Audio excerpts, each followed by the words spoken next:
Hi everyone in English 1301, it's Dr. E, and I'm here with a video that's going to walk through some of the kind of highlights of our syllabus and schedule for the summer session. So what you see before you here is the paper version of our syllabus. So I do want you to note that I'm going to switch quickly here. In our course, there is a link at the top in D2L that's for syllabus, and this is kind of a new addition to D2L. It's simple syllabus. It's not my favorite only because it is not as detailed or as easy to navigate as the document. So it's great if you have quick questions about, how to get in touch with me, or if you have, questions about the book or any of the information that is in the document I'm about to show you is definitely available here, right?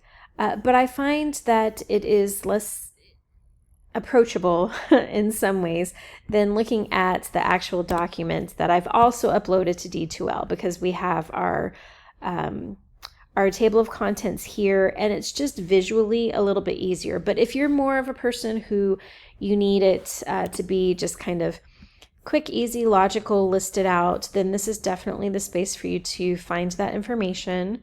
But you can also, again, find it in this document that you can also print out and whatnot. So if you look at the document, you'll see that it's all the information about how to get in touch with me. You can email me through D2L, which, if you go to D2L,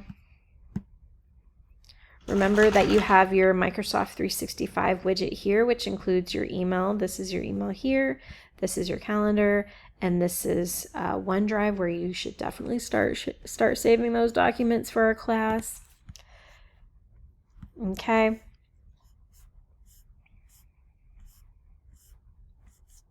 So all this information, there's a general office phone number that we have to include, but I'm going to be 100% honest with you.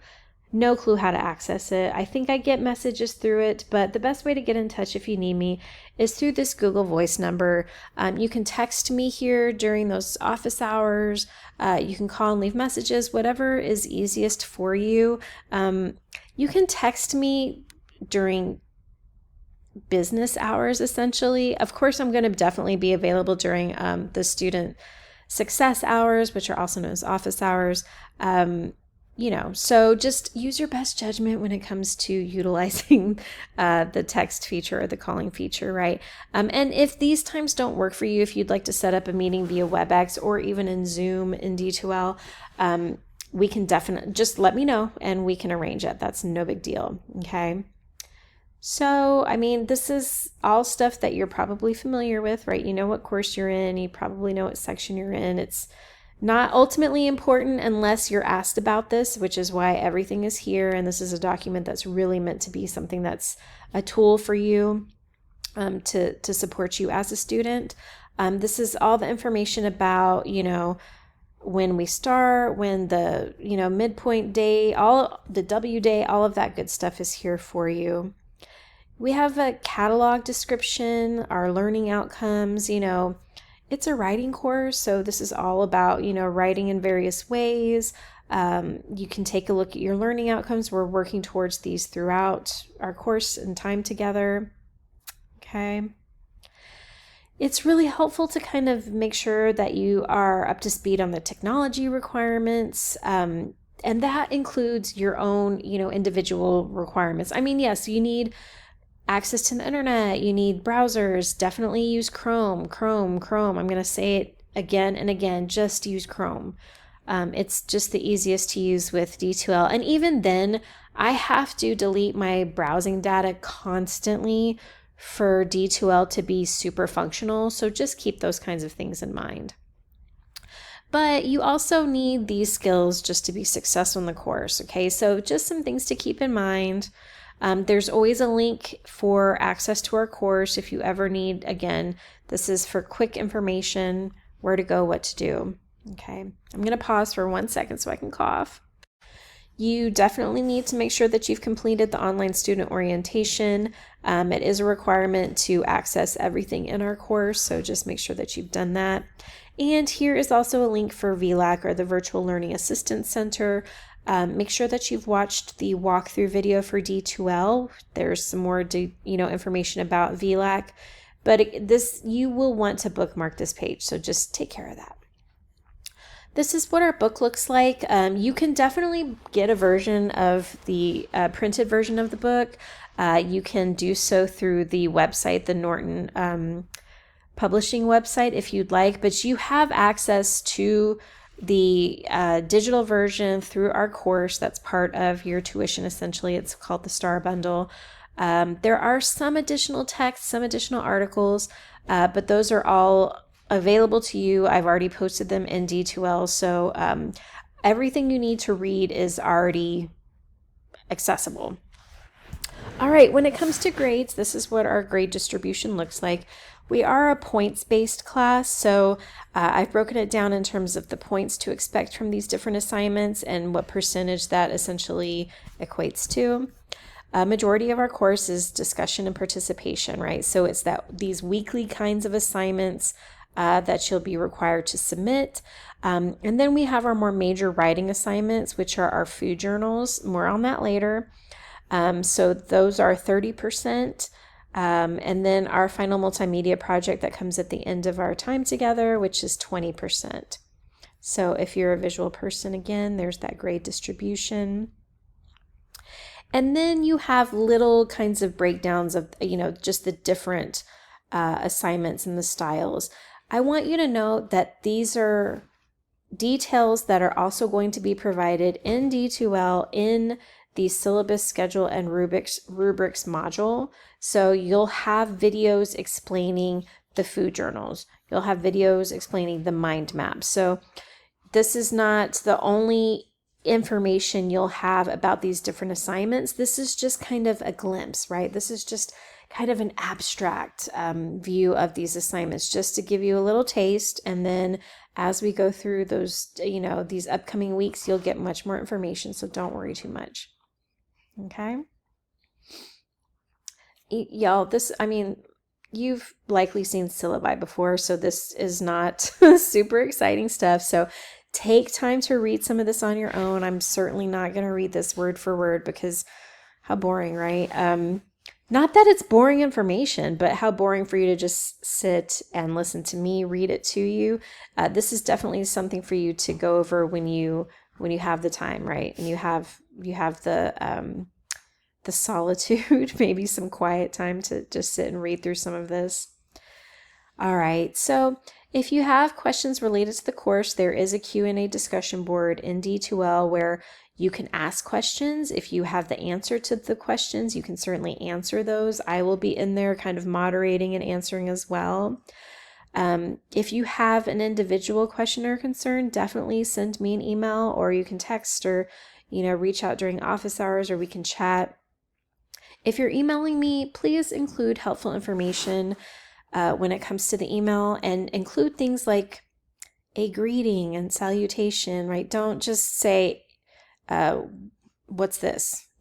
Like, let's have some, some care and concern for how we're communicating with everyone in our course, outside of our course, that kind of thing. So make sure that you're including those necessary details so that I can provide you with timely feedback. All right, there is a student lounge area, so that is for you. So connect with folks, set group chats, do whatever it is you need to do to kind of, it can feel a little bit disconnected in online courses. And so I've tried to include ways for us to build a sense of community, and the student lounge is kind of one of those. All right, there is a whole section on late work here that I'm going to have you read on your own because it is important and it is very useful. I do want to put emphasis on the area where it comes to student interaction, because in an online course, we don't have the benefit of eye contact. We don't have the benefit of reading the body language of one another. So we have to take extra care in the ways that we communicate with one another. You may not intend to sound a particular way. You may not intend to sound disrespectful, or condescending or any of these kinds of things. That may not be your goal at all. But you may come across that way if you're not double checking your tone when it comes to how you're engaging with one another through the written word. So I really want to emphasize to you that respect is just so important in an online course, just as important as making sure you are aware about how your words may come across in the written format. Okay, so just be careful, be patient. We're a diverse community and everyone deserves respect, right? So I expect everyone to utilize chosen names. You can change your name in D2L, so feel free to do that. There's a whole section on how to do that in the D2L and Tech Help area. Chosen pronouns are the same. And if there's anything inappropriate exchanged, I want you to let me know. It takes me a while to get through the grades. It takes me a while to get through the discussion posts and whatnot. But if you flag something that you find is disrespectful or troublesome or needs to be addressed, please reach out to me. I do not want anybody to feel uncomfortable in our course. And I certainly don't want anybody to feel as though they're not welcome in the course, because that is absolutely not the case. Yeah, period. Okay. Plagiarism and AI, big issues, right? You need to understand what plagiarism is, what plagiarism means. And so there's a link here about that. So read up, know your rights as a student, but you need to know what you're up against when it comes to the idea of plagiarism. AI is something that, I'll ask you for a few, assignments that relate to AI. But I've given you information here about AI when it comes to all composed and written word. That's outside of an assignment. There are useful and productive ways to utilize AI when it comes to being a student these days. But having AI complete all the work is certainly not one of them, right? So make sure you're taking some time to read through this policy, as it is something that I have to confront every single semester. And not always in good ways, right? So just make sure that you're aware of what's going on around you and how to utilize these things effectively and ethically. And then, at the bottom is just a list of all kinds of student support services. Much of this you can find within our D2L course. But again, this is a tool that is meant to be kind of quick access of information for you as a student. So testing centers, library, the software that's available to you. And then we have the college policies when it comes to academic dishonesty, course evaluations, all of this kind of stuff that basically closes out our document. Okay. Again, this is all available in our syllabus section in D2L, but it's just in a more kind of linear setup, right? Versus the documents that I showed you and that I walked through is something that's a little bit more, it's easier on the eyes for some of us if we're less linear thinkers. All right, so if you have any questions or concerns, or if you find anything in that document that is confusing or perhaps needs to be edited or updated, definitely reach out to me and let me know. And let's go ahead and move on to our next video.